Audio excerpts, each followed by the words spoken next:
Halo,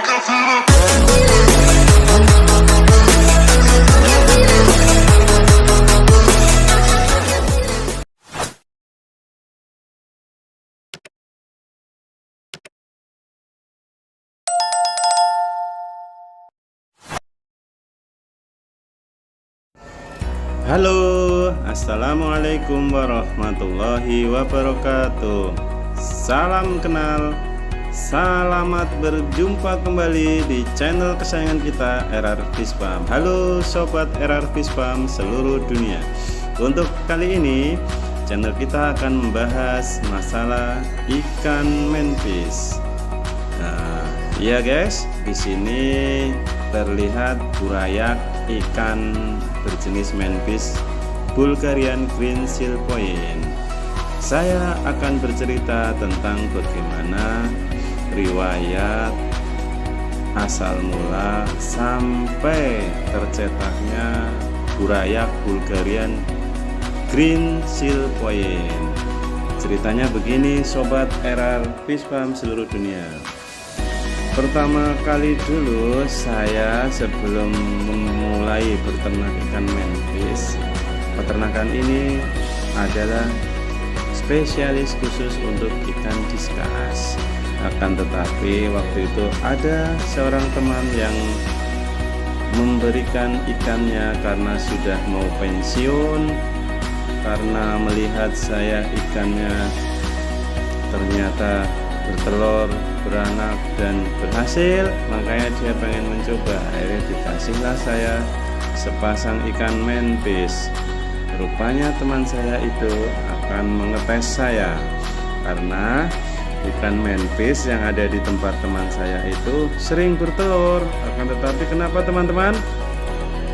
Kenapa ya sobat semuanya, telur ikan manfish yang ada di tempat teman atau kawan saya itu selalu berjamur, dan intinya berjamur putih dan kemudian endingnya tidak menetas. Nah, oleh karena itu makanya ikannya diberikanlah kepada saya. Akhirnya ikan itu saya rawat dengan sepenuh hati dan sepenuh jiwa. Ikan manfish tersebut saya rawat dengan sebaik-baiknya, dan setelah saya rawat ikan itu adaptasi dan mulai tahu lingkungannya, kemudian mulai cocok dengan air di tempat saya. Akhirnya apa? Ikan saya tersebut bisa produksi. Nah, ikan manfish saya akhirnya produksi kawan-kawan dan teman-teman semuanya. Setelah ikan saya produksi, ikan saya kan saya breeding. Nah, istilah kerennya dalam istilah perikanan namanya breeding ikan manfish. Ikan manfish saya produksi telur, dan kebetulan waktu itu di tempat saya agak stres karena tempat saya itu ikannya mungkin lalu lalang banyak orang. Satu, yang kedua saya kan punya anak kecil-kecil, bocil. Nah, mungkin bocil saya senang sekali dengan ikan. Kenapa motivasi saya memelihara ikan? Karena apa? Untuk menyenangkan hati kedua buah hati saya dan keluarga saya khususnya. Sampingannya adalah dengan memelihara ikan, insya Allah akan bisa menambah hoki asal kita rawat dengan sebaik-baiknya. Insya Allah ikan 2 menjadi 100, ikan 100 menjadi 200 dan lain sebagainya. Semoga mendatangkan pundi-pundi rupiah. Amin ya robbal alamin. Kawan dan sobat semuanya, kita kembali ke ikan manfish yang sedang di breeding dan bertelur. Setelah 3 hari kemudian teman-teman, perawatannya setelah ikan kita bertelur yaitu kita kasih penguat telur, dan ikan jangan kita kasih makanan yang banyak, makanan secukupnya. Dan kebanyakan kalau saya ngasihnya cukup 1 kali dan maksimal 2 kali. Karena apa teman dan sobat semuanya? Karena saya adalah kerja juga, maklum karyawan rendahan, jadi selain kita merawat ikan, saya juga masih ada pekerjaan yang lain. Nah, setelah 3 hari, 4 hari kemudian telur sudah menetas dan menjadi larva. Nah, kebetulan kalau ikan manfish cenderung setelah telur menjadi larva itu dia akan mengumpulkan kembali ke tempat konbrit, tempat dia menempelkan telur. Kebetulan ikan saya waktu itu nelurnya di dinding kaca, sebagian karena nempel di selang sifon akhirnya dikumpulin di pojokan dinding kaca, teman dan sohib sekalian. Nah, setelah 4 hari ketemu 3 hari berikutnya, barulah ikan manfish tersebut bisa free swim. Dan setelah free swim, ikan manfish akan terlihat kayak seakan-akan memakan anak-anaknya, tetapi itu sebenarnya tidak memakan, teman, kawan, dan sobat semuanya. Itu adalah indukan, sifatnya sedang mengumpulkan para burayak ikan manfish anakannya supaya tidak menyebar. Dan anggap saja indukannya sedang menyusui, karena sebelum dia bisa makan sendiri, dia masih 3 hari ke depan masih makanan stok adalah kuning telur yang dia bawa di perut burayak larvanya. Nah, setelah 3 hari telur menetas, terus 3 hari kemudian menetas menjadi larva dan menjadi burayak, terus 3 hari kemudian hitung 1 minggu, kalau enggak 10 hari, burayak manfish sudah mulai bisa berenang lincah. Nah, kalau kita tidak segera mengasih makan untuk nutrisi tambahan, burayak bisa dikhawatirkan akan meretel. Nah, untuk itu setelah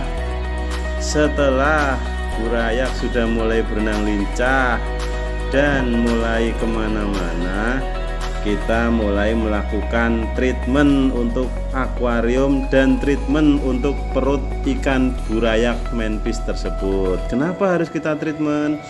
Karena apa? Akuarium itu kan isinya kan masih rendah rendah mineral karena TDS rendah. Waktu itu pas dianjurkan, pas giliran sudah breeding, ikan bertelur 3 hari sampai menetas, diusahakan pakai air dengan TDS rendah. TDS rendah itu TDS artinya apa nggak tahu dalam bahasa Inggris. Yang jelas TDS air di rumah saya jarang sekali diukur karena saya memakai air sumur. Tapi waktu itu pernah ada kawan saya ke rumah, TDS di rumah cukup rendah sekali, alhamdulillah di bawah 100. Nah, saran dari teman dan kawan saya itu kebetulan, wah ini cocok untuk breeding ikan hias. Nah, akhirnya saya ikutin sarannya. Nah, yang saya tahu sampai ke saya, kalau untuk TDS makin rendah, untuk penetasan telur makin bagus. Nah, digangguin sama bocil kesayangan. Nah, setelah itu teman-teman, karena untuk breeding setelah burayak sudah mulai free swim itu harus harus dengan kadar mineral yang tinggi, maka air ditambahkan dan di restart, yaitu ditambahkan dengan air kadar mineral yang tinggi karena itu untuk kebutuhan minum burayak. Nah, kadar mineral air tinggi di angka 200 ke atas, kalau enggak 150 ke atas. Makin tinggi makin bagus, bisa di atas 200, bisa 300 atau 400.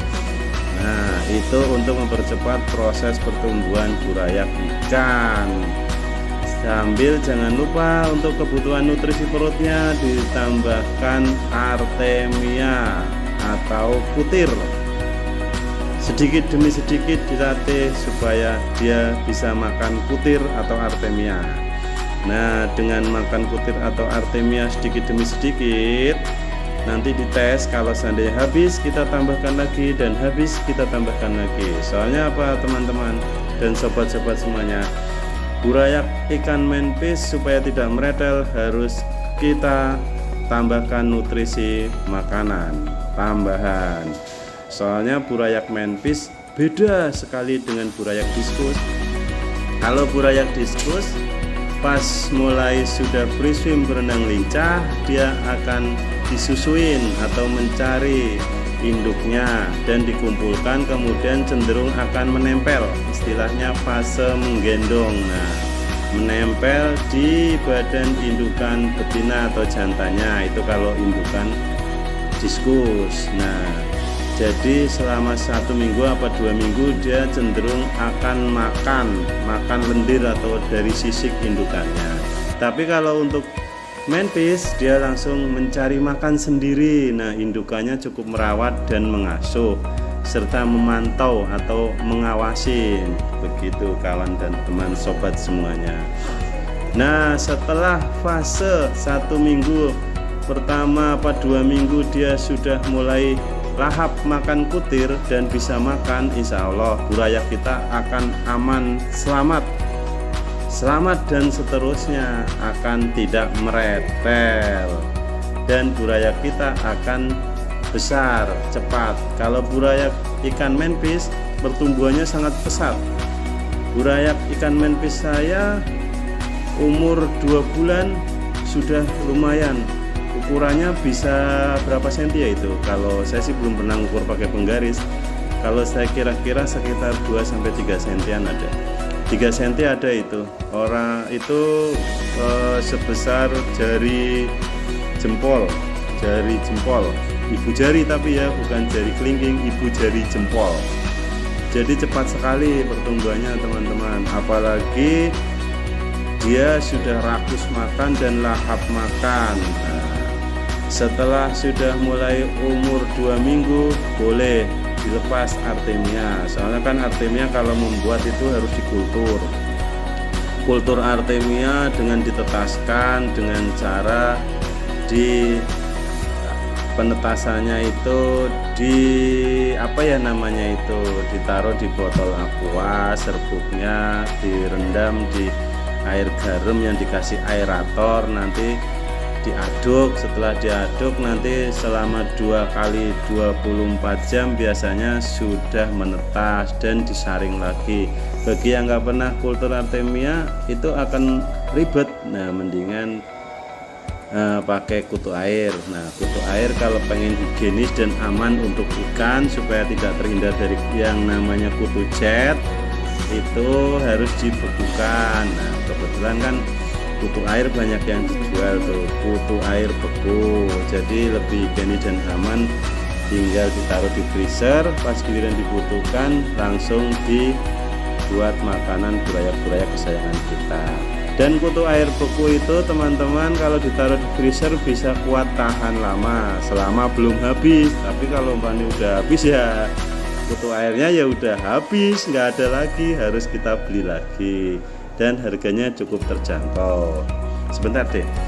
Nah, setelah kutu air umur 1 bulan bisa disapih, kalau enggak umur 3 minggu bisa disapih dari indukannya, supaya untuk mengejar produksi lagi. Kebetulan kan di tempat saya ikan menpisnya diproduksi, jadi 2 minggu sapih, kalau enggak 3 minggu. Soalnya kalau kelamaan nggak disapih nanti pertumbuhannya kan cepat, itu indukannya sama anaknya burayaknya. Nanti kayak di tempat saya ini indukan betinanya menpis itu dimakanin matanya, ditotol-totolin, akhirnya apa, yang sebelah kanan itu agak kayak ketutup selaput, jadi agak hampir setengah buta. Itu karena telat ngangkat. Dikarenakan apa sobat dan kawan semuanya? Karena apa, kebetulan kan tank breed di tempat saya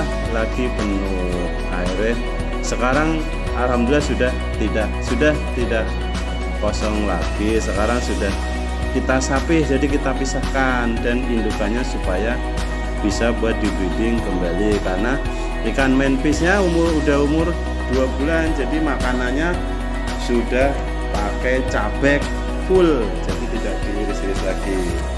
Oke, sobat RR Fish Farm dunia semuanya, kira-kira cukup sampai di sini dulu video dari saya.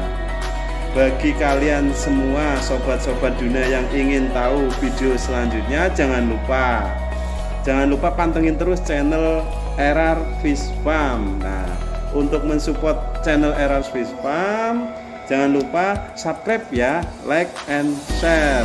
Sebelum dan sesudahnya saya ucapkan wassalamualaikum warahmatullahi wabarakatuh. Saya doakan supaya kalian semuanya, agan-agan semuanya diberkahi serta sukses usahanya. Salam RR Fish Farm seluruh dunia. Terima kasih. Dadah.